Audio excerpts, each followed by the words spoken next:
Another thing that's not allowed in China is woke ideology. In fact, most of Asia has actively fought to keep US wokery out of their countries. Right now, you cannot vote for somebody that takes away the Equal Employment Opportunity Act, knowing the history behind it and why it had to be put in place. You can't cast your vote for him and look at me and tell me that you love me. Hello amazing viewer, this is Comfort for Life. I bring to you a compilation of TikTok videos together with famous channel show videos for educational purposes. If you're new here, consider subscribing, and to my returning viewers, I love and appreciate you. Your love for this channel is on another level. I love you and I don't take it for granted. Let's dive into today's video. You're going to want to stick around to the end of this Chinese person's post about their thoughts on America and Americans after checking us out like the last week on Rednote. So I'm going to go ahead and read it. This is quoting through translation, so I apologize, it's not perfect. I've been browsing Xiaohongshu for a few days and observing Americans for a few days, and I've come to some conclusions. Number one, Americans who come here span all social classes. In reality, they are all very thoughtful, politically savvy, and highly capable, not the lower class individuals as described by public intellectuals. Number two, they desperately want to change some things, but unfortunately it's very difficult to do so. Their current society resembles the state of China's feudal Ming dynasty in its final years, with the added oppression of the Qing dynasty's literary inquisition. It's as if they have been blindfolded and tied up in a specific room, with each person enslaved. They are aware of the situation, but cannot escape or change it. There are various contradictions, horizontal, vertical, they are fragmented, and everyone is trapped in their own box, unable to move. They know this, but there's nothing they can do. Each group represents the interests of a certain group of people, and everyone's viewpoint seems reasonable. No one can convince anyone else, and no one dares to betray their own circle and class, as the consequences would be even worse. This is more terrifying than moral kidnapping. Even if you flip the table, it's useless. There is no unity of thought, and you can't do anything. Whatever you do is wrong. You have the heart to fight, but not the power to change the situation. Number three, many of the reasons stem from historical burdens, and many are deliberately set by the upper echelons. Infighting, shifting blame, lies. You can suspect, but you can't find evidence. And number four, capitalists should really all be hanged from streetlights. I'm never leaving that app. Hello, TikTok refugees. Welcome to the land of, I would say, freedom? Another thing that's not allowed in China is woke ideology. In fact, most of Asia has actively fought to keep US wokery out of their countries. Rednote will not tolerate, no Chinese social media app tolerates wokeness. The Chinese do not do identity politics, and I think that's a great thing. I think Chinese society, and in fact most Asian societies, are much more unified because they don't do woke identity politics that labels everybody according to superficial external characteristics and pits them against one another and tells people that their defining characteristics are the reason why everybody hates them. Because again, all of that is deliberately designed to keep all of us fighting against one another instead of holding our institutions to account. And I think this kind of sheds an interesting light on what is the true meaning of freedom, because we place so much emphasis on freedom of speech, rightfully so, because we need free speech to be able to call out injustice. But at the same time, the Chinese, although they don't have the same freedom of speech that we have in the West, they know that they don't. Their government is transparent about the fact that there are things that you cannot say, whereas our governments lie to us, pretend that we have free speech, but punish us for saying things that we're not allowed to say. And so in the absence of free speech, at least free speech in the public realm on social media, people focus on other things. The Chinese focus on their own individual lives, their family lives, and their community. And less on political discourse. And there's a different type of freedom that you see in China that doesn't exist in the West. People dance on the street at night. The cities are full of independent traders who can very easily set up businesses. And when you go out shopping for groceries, you'll usually be buying from small, independent family businesses rather than giant supermarket chains.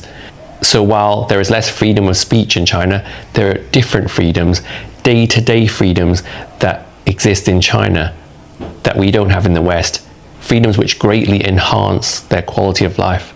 And I know that some of my fellow Hong Kongers are aghast hearing me say this, but it's the truth, because I don't think that there is any system that is all good or all bad. Is the United States an oligarchy? If yes, why yes? If no, why no? The United States is generally considered a democratic republic rather than an oligarchy. However, some argue that there are oligarchic elements due to the significant influence of wealthy individuals and corporations in politics. Why some might say yes. Influence of wealthy elites. Wealthy individuals and corporations often have a strong influence on political decisions through lobbying and campaign contributions. Legislative influence. Companies like Meta spending record amounts on lobbying can sway policy in their favor, which could be seen as an oligarchic trait. Why some might say no. Democratic institutions. The US has robust democratic systems, including free elections, checks and balances, and an independent judiciary. Public participation. Citizens can participate in governance through voting, activism, and holding public office. While the US is not technically an oligarchy, concerns about the influence of wealth and power on politics do resonate with oligarchic elements. Did Meta pay, lobby to government to ban TikTok? While there isn't direct evidence that Meta paid the government to ban TikTok, it is known that Meta has spent significant amounts on lobbying efforts. These efforts include promoting policies that could benefit Meta by weakening its competitors. For example, Meta's lobbying activities often align with regulatory scrutiny of major competitors, like TikTok. The TikTok ban and Meta's lobbying efforts can raise concerns about the influence of wealthy corporations on government decisions. This situation can be seen as reflecting an oligarchic element, where powerful entities potentially shape policies in their favor. However, it's important to note that the ban was primarily justified on national security grounds, rather than directly due to Meta's influence. Well, there you go. What's the end goal here? Because the US government cannot possibly believe that this is sustainable. Don't forget, it's also now illegal to be homeless in a country where it's very hard to have a home. Hard to pay our rent, hard to buy a house, hard to pay your mortgage. But don't worry, if you can't do that, it's illegal. It's also now apparently illegal to feed the homeless. So don't worry about helping anybody. That's not what America's all about. Oh, and the retirement age has been raised. So don't worry, you will work until you die. I think it's fascinating that the government is not at all representing what America was originally formed to be about. Definitely not the land of opportunity. It's so sick and twisted how colonization and capitalism have wiped our collective memory. Because what do you mean homelessness wasn't even a thing until the 1600s? What do you mean the origins of homelessness can be traced back to colonial America? And the best that Western leftists can do is just argue that we need affordable housing. No, you shouldn't be paying for shelter. Because we weren't doing that for years. Until this fuck-ass country was created. The solutions aren't even solutions. They're band-aids on gash wounds. The jugular has been split open and everyone just put some ice on it. It genuinely makes me so mad because it's you think we were doing that for thousands of years? The indigenous peoples of this continent, of the Americas, Africa, Australia. Do you think that our ancestors were paying some random bozo that has nothing to do with them every single month just to have a roof over their head? That shit is an export. Feudalism, landlords, that is a colonial export. We were not doing that since the beginning of time. If you needed a place to live, you would build a house and you would live there until you didn't. And it blows me because it's even if you suggest, hey, no one should pay for housing because we all needed to live, people look at you like you are crazy. People will fight you on that. Okay, cool, affordable housing, but that's not gonna stop the upward tick of capitalism because there's no end goal.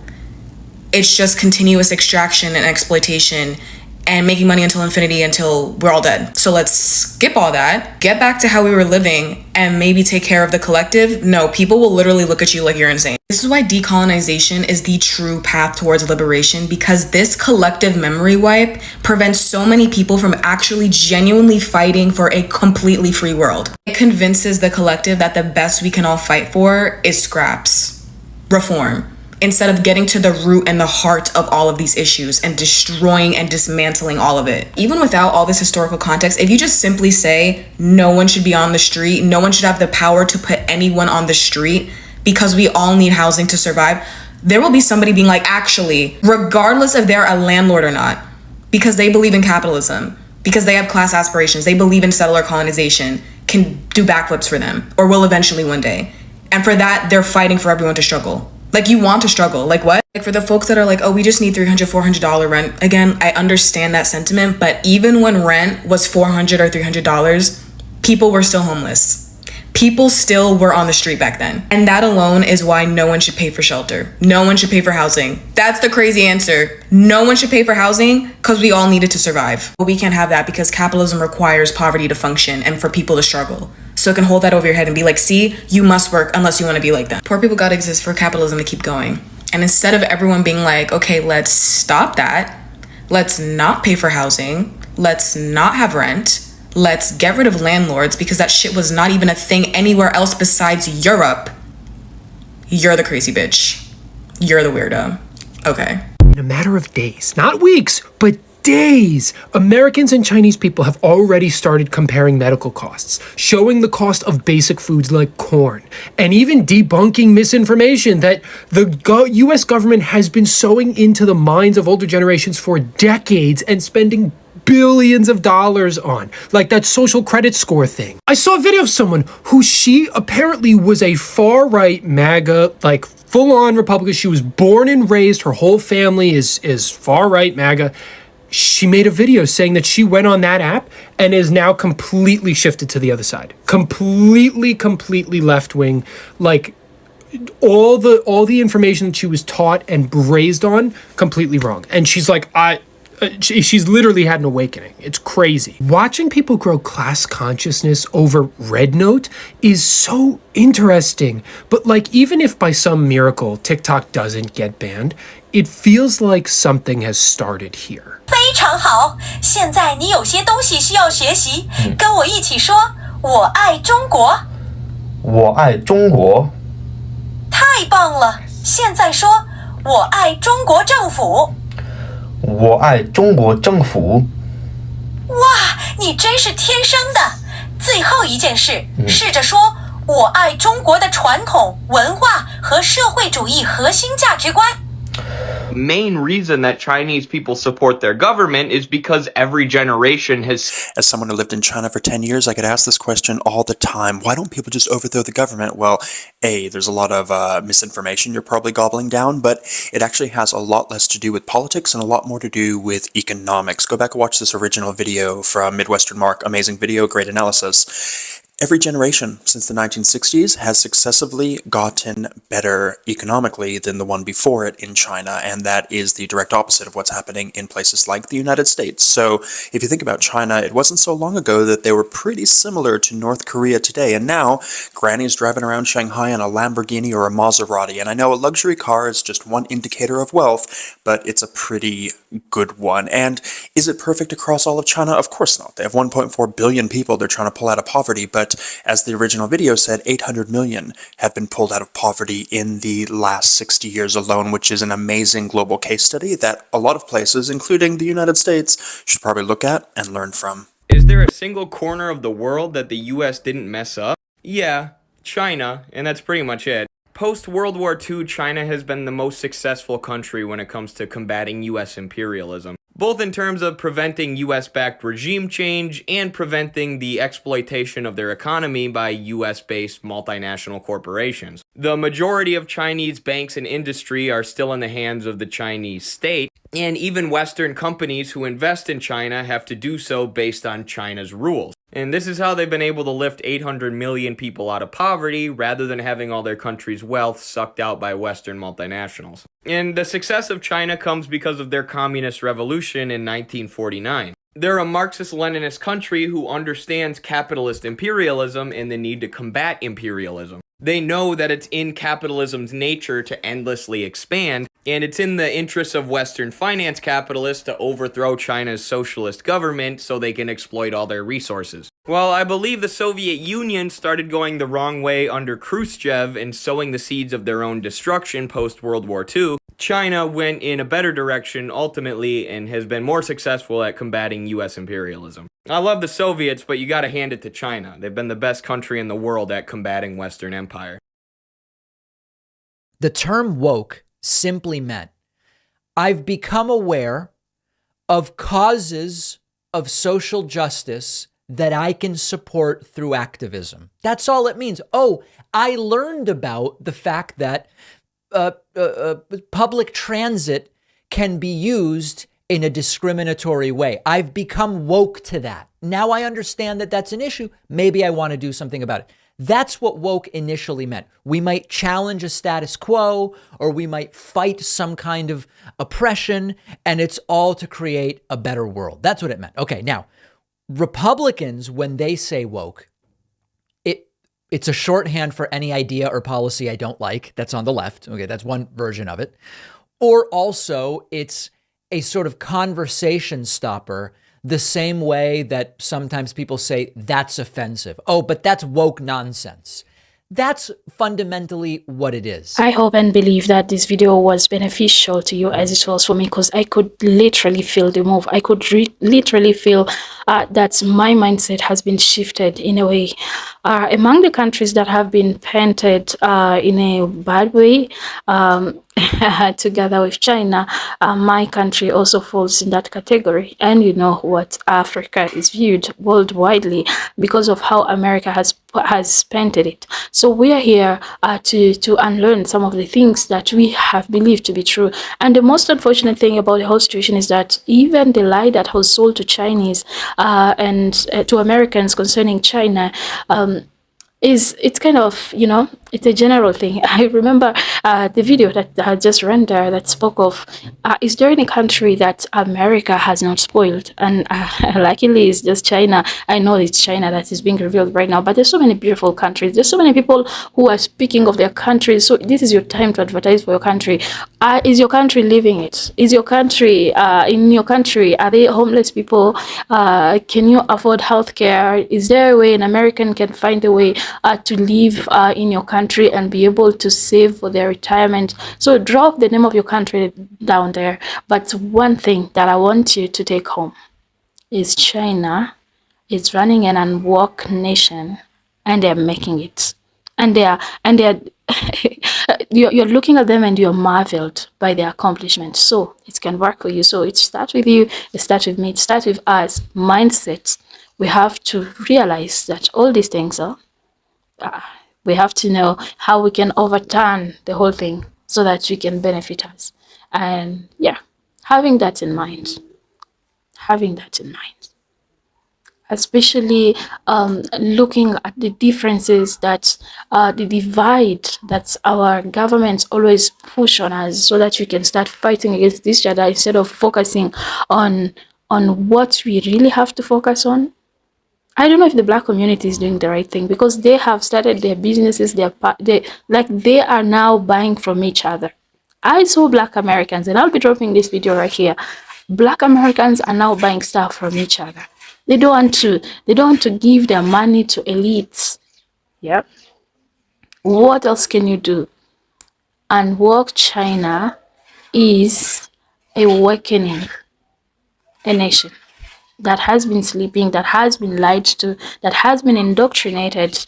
The reality, is it a myth that they're the best in the world, they're the world, and that they don't need anybody? So you can make it. Start with your mindset and make sure. And I believe that you'll get through this.